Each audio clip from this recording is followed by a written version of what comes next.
And our next speaker coming up, Cédric Giorgi, is actually one of those people who is not just an entrepreneur himself, but also one of those people cheering and evangelizing, helping out other startups, incubators, accelerators, etc., to make sure we all push ourselves beyond the limits. I haven't met him because I was all here in the front, so I hope Cédric is here somewhere to come to the front. Great. Thank you, Cédric, for joining us today. Really looking forward to your testimonial. Are you using slides? Yep. There you go. Oh, right. Okay. I think I have one of the worst slots as a speaker.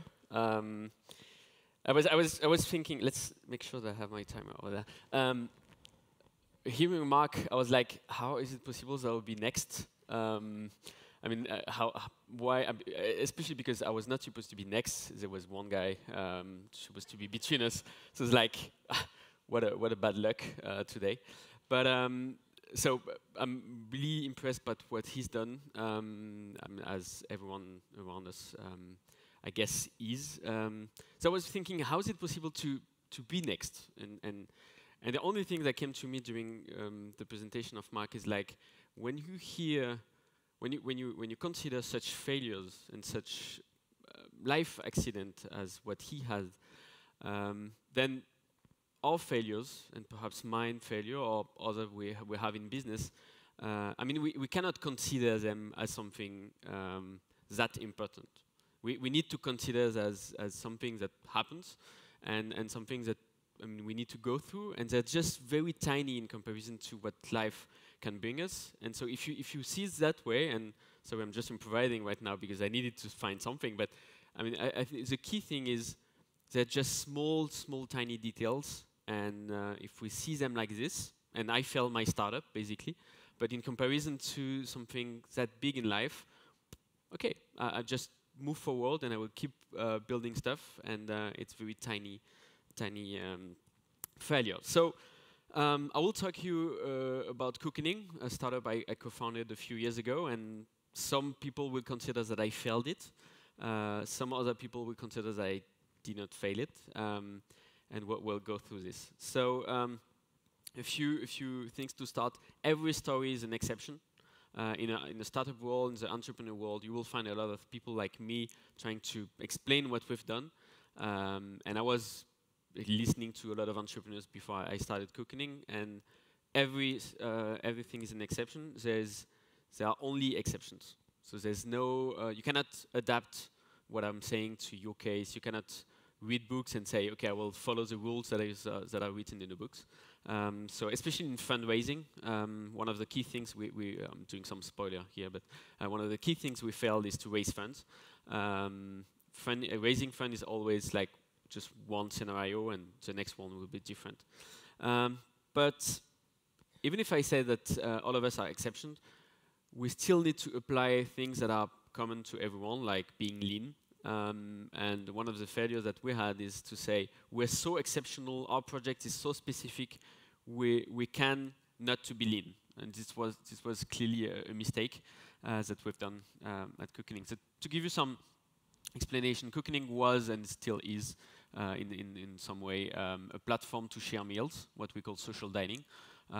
Basically, you can see it as an Airbnb for meals. And here in Belgium, you have one company called Buka Local, who's doing pretty much what we've done at Cookening. This was one of the screenshots we had. So what Cookening in a nutshell, what we've done, we had almost 1,000 meals through our platforms, active and loyal hosts, several hundreds, total community of several thousand people.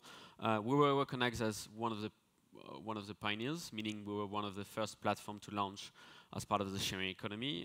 Huge press coverage, so it's always good for ego and family. A praised platform, and a strong and passionate team. We had this, but basically we failed to raise. Why did we fail? We basically spend too much time working on the platform, not enough time working with our customers. I have a few lessons at the end, just very catchy phrases, but we failed to raise for many reasons. a year and a half ago, I did a presentation at FailCon. It looks like I'm getting used to be invited to talk about failure. Is it a failure or not? You give me the answer. But basically, I did it. It's online. Specific presentation how to fail fundraising with everything that we've done wrong. So, just in a nutshell, timing was really wrong. We launched before summer in 2013 in June, and it was 1 year after we started, and it was basically 3 months before we had no money anymore. So quite late in a process. And so we're based in France. We were 3 co-founders, and we wanted to remain in France. So we wanted to raise money from French investors, and we thought, okay, let's do a big launch, and let's have a lot of press and a lot of traction, and let's get directly to the investors to get some money. The problem is in France, it's like in June, it's right before summer. And summer is 2 months long in France, but summer is not only the weather, it's also the holidays that some people have. So it means you cannot do anything in June because it's right before holidays. And so it pushed back to September, but September it's very busy because everyone's coming back. So then back it's October. So we launched in May, June, and so we really started to have some conversation with VCs in October. And one of the things is our traction was less interesting at that point, and we had no money anymore. And one of the co-founders left for a very good reason. I mean, things happen in life. His wife needed to change what she was doing, so he needed to get some money, and we all agreed to say family first and private life first. So we couldn't pivot, and we were in front of investors, and we couldn't raise. But more important than not raising, we failed to scale. And when you start a project, you have ambitions, and you define what you want to do from your startup. When I started cooking with my 2 co-founders, we had a big ambition, and we said either it's big or it's not. And you will see it will have some impact on my definition of failure, is what are your expectations at first when you start. So we said, okay, let's do a big platform. We want to be huge. We want to change, I mean, a lot of lives, meaning like we want to enable people to meet around a meal all over the world and bring that to millions of people. That was our ambition. And the problem is, with cooking, as you've seen, we had some interesting numbers and interesting things happening. But we didn't manage to make that grow. And that was our biggest mistakes. I don't know exactly how or why we didn't manage. There are many reasons. It's very hard to define. It was timing, it was problem of focus, it was platform, it was bad luck, bad timing. I mean, there are many elements. But at some point, we were like, cooking is too small. We cannot scale. At this point, we're in so we didn't raise. We're in early 2014, and you're in a situation which is really complicated, because and every entrepreneur will go through this is the what I call like the difficult balance between resilience, so keeping fighting, and kind of giving up and just say, okay, it doesn't work, I'll quit. And this question as an entrepreneur you will have all the time. Because you'll have examples where people will tell you where I was almost dead and I was keeping fighting and then I found something and boom, I'm a $1 billion company. And then you have other examples where entrepreneurs will tell you, hey, at some point, if it doesn't work, just stop it and do something else. So you're in between these 2 decisions that are really hard. And so we were early 2014, and I mean, put yourself in a situation where you have something small, cooking, working very well for the people who are doing it. Like for all the people that were attending meals, the notes they were giving us, 4.8 on a 5 scale. So they were basically loving it.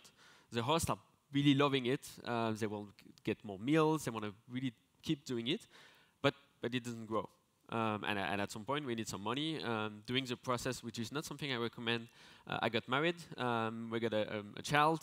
So my life-work balance changed a bit. And so early 2014, we were like, what do we do? And we were in a good situation. So to be able to not giving up. Why? Because the focus we had in the beginning on the product, which was quite a mistake. We spent too much time, as I explained, on building the platform. So 1 year is way too long before launching. But this focus was kind of a failure in the beginning. Became something interesting at that point because we were like, it's a marketplace. We built everything. It goes alone. We can be in an autopilot mode. So we can keep the platform. The community is working well. I mean, meals are happening on the platform. We don't need to do anything else except just validating the new members. But like payments, reviews, everything is completely automated. So why not keeping it on the side and see how the market evolves? And so we try to find a few solutions. When you're in this situation, you have basically 3 solutions. Either you keep it like this and you find other activities, you kind of become a tech agency and you get money from other activities and you wait until something happens. You sell it, or you do kind of a unique partnership, or at some point it grows and you change completely to your focus. So we tried to sell, we almost sold to Airbnb. So is it a failure or not? The almost is interesting because that's a kind of an experience was unique, like trying to sell your company to a US competitor, not competitor, but US giant, going there during 1 week, meeting with all the founders and trying to sell your company. At the end, the answer is no. So of course you're disappointed, but the full process and the full learnings is really amazing to be able to do so. But we don't manage to sell. The market is not changing that much. Our main competitor called Itwiz at that point is pivoting a bit, so and they're not raising either, so nothing changed. And so we decided to keep that way, so having something on the side. And kind of not expected, we were able to find a deal with another company doing exactly the same. Actually, a younger company called Visit, and later on we were able to sell cooking to Visit. We're not getting a lot of money from that, to be directly honest. It's basically we get back the money we invested in the company. But the point is not there. The point is we managed to find a way out, not for ourselves, because that's not a big deal, but for our community, for the people that trusted it. It might sound like, okay, of course, blah, blah, blah, everyone is saying the same, your community and everything, but I mean, our objective was not to build something to get a lot of money. This is a side impact. Of course, it's important. You cannot say it's not important. But our objective is to bring this concept, this idea we loved of having people all together doing meals to the highest levels. And if that means selling the company and having our community joining another one, then that's perhaps the best path to go. Absolutely no learnings to get from that. It's pure luck that at the point where we were deciding to move to something else, one company was younger, so Visit, raised 1 million directly from UK funds, because actually one of the founders of Visit is a previous partner of a fund. So you cannot compete that. That's completely unfair advantage. You cannot be. That's how it works here. But the thing is, they were looking to buy kind of a history for themselves for Visit. So they were interested in cooking because we were pioneering the market, and we had a community, and we had some experience on the field. So completely unique situation, and I have some entrepreneurs who tell me, "How did you manage that?" I don't know. It's just like luck. And by the way, all the entrepreneurs will tell you luck was not part of the game. They're completely lying. Luck is always part of the game, and there's nothing worse than something will tell you, what's the English phrase? It's like, I don't owe anyone anything.